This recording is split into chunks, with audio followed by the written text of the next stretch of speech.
Hello বন্ধুরা, তোমরা সবাই কেমন আছো? আবারও চলে আসলাম আরেকটা দারুণ স্বাদের রেসিপি নিয়ে। আশা করি আজকের রেসিপিটা তোমাদের কাছে খুব ভালো লাগবে। একদম সিম্পলভাবে ঘরেতে তোমরা বিকেলের নাস্তায় এই রেসিপিটা বানাতে পারো। ঘরে থাকা সামান্য উপকরণ দিয়ে এই রেসিপিটা আমি তোমাদের বানিয়ে দেখাবো। একদম নতুন স্টাইলে আমি এই কচুরি বা নাস্তার রেসিপিটা তোমাদের বানিয়ে দেখাবো।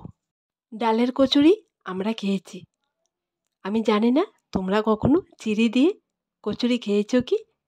আজকে আমি চিড়ে দিয়ে কচুরি বানিয়ে তোমাদেরকে দেখাবো একদম নতুন স্টাইলে।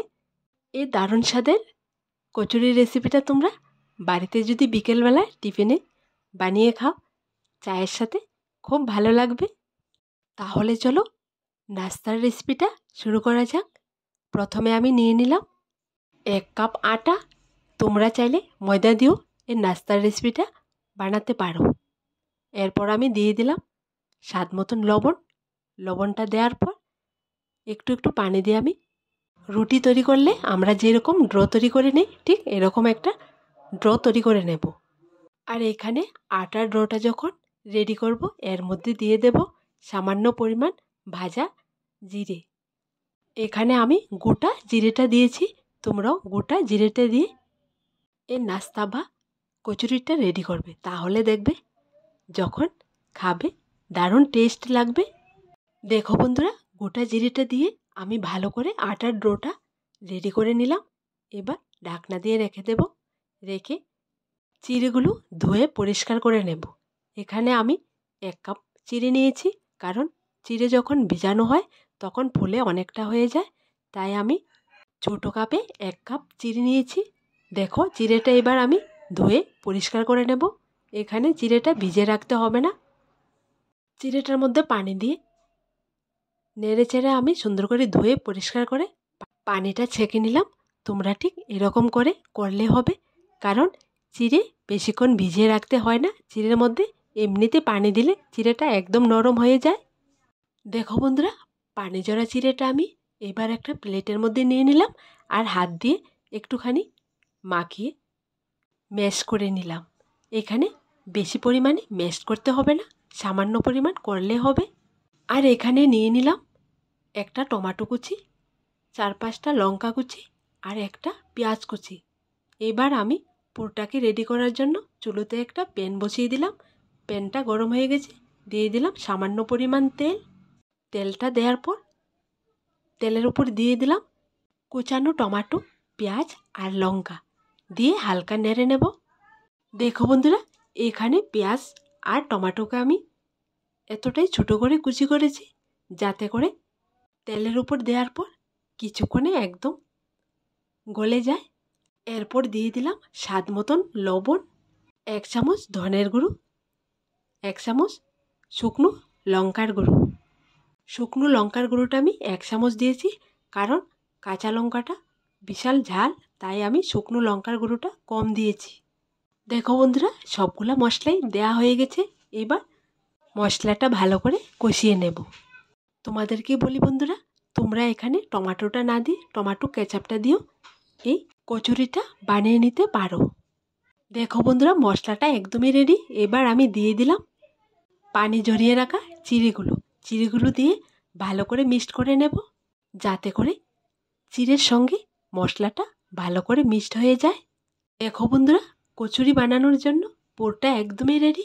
আজকে আমি চিড়ে দিয়ে পুর বানিয়ে কচুরি বা টিফিনটা রেডি করে তোমাদেরকে দেখাবো।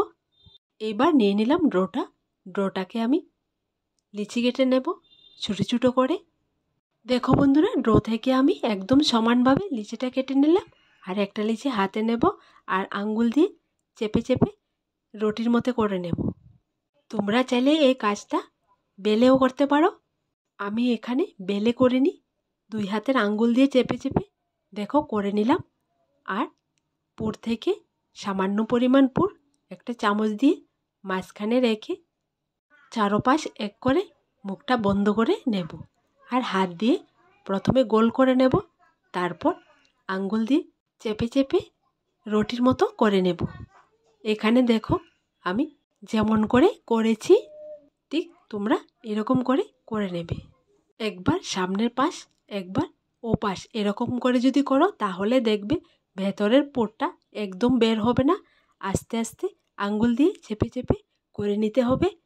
এই কচুরিটা একদম পাতলাও হবে না, একদম মোটো হবে না।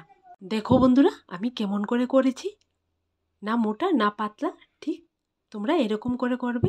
আমার সবগুলো কচুরি একদমই রেডি।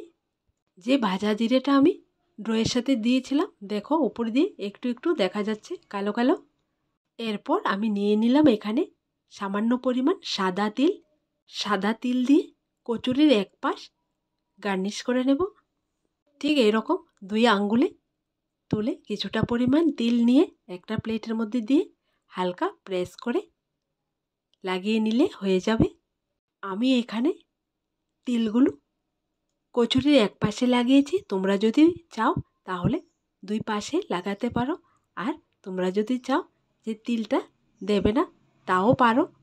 এখানে তিলটা দিয়েছি কচুরিটা সুন্দর দেখানোর জন্য, আর খেতেও ভালো লাগে তাই।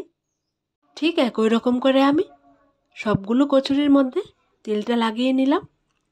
দেখো বন্ধুরা তেলটা লাগানোর পর কচুরিটা দেখতে খুবই সুন্দর লাগছে। এবার কচুরিগুলো ভেজে নেব। এখানে কচুরি ভাজার জন্য আগে থেকে চুলোয় একটা প্যান বসিয়ে রেখেছিলাম। প্যানটা গরম হয়ে গেছে, দিয়ে দিলাম রান্নার তেল। তেলটাকে বেশি পরিমাণে গরম করা যাবে না, হালকা গরম অবস্থায় কচুরিগুলো দিতে হবে। দেখো বন্ধুরা একটা একটা করে তেলের উপর আমি কচুরি দিয়ে দিলাম, আর উপরে দিয়ে হাতাটা দিয়ে আস্তে আস্তে তেল ছিটকিয়ে দেব যাতে করে উপরের অংশটাও হয়ে যায়। উপরে দিয়ে তেলটা যদি এভাবে ছিটকিয়ে দাও তাহলে দেখবে কচুরিটা একদম উপরের দিকে ফুলে উঠবে। দেখো বন্ধুরা কচুরিগুলো আগে থেকে অনেকটাই ফুলেছে আর দেখতেও সুন্দর লাগছে। হালকা আছে উল্টিয়ে পাল্টিয়ে গোল্ডেন ব্রাউন কালার করে কচুরিগুলি ভাজতে হবে। তো বন্ধুরা দেখো ঠিক একই রকম করে আমি সবগুলি কচুরি ভাজা করে নামিয়ে নিলাম, একদম গোল্ডেন ব্রাউন কালার করে। দেখতে কতটা সুন্দর হয়েছে, ঠিক খেতেও তেমন স্বাদ। তোমরা ঘরেতে বিকেলবেলার টিফিনে বা নাস্তায় এই রেসিপিটা ট্রাই করে দেখবে, একদম মুখে লেগে থাকবে। দেখো দেখতে কতটা ফুলকো ফুলকো হয়েছে। তো আজকের আমার এই নতুন স্টাইলের নাস্তার রেসিপিটা তোমাদের কাছে কেমন লাগলো ছোট্ট একটা কমেন্টে লিখে জানাবে। আর চ্যানেলটাকে লাইক শেয়ার এবং সাবস্ক্রাইব করে পাশে থাকা বেল বাটনটি অবশ্যই ক্লিক করে রাখবে। দেখো বন্ধুরা চিড়ের পুর বানিয়ে যে এত সুন্দর কচুরি রেডি করা যায় তোমাদের একটা ভেঙে আমি দেখিয়ে দিচ্ছি। দেখো ভেতরটা একদম ফুলকো আর মুচমুচা হয়েছে, দারুণ স্বাদের একটা রেসিপি। আজ এখানে আবার দেখা হবে নতুন একটা রেসিপির সাথে।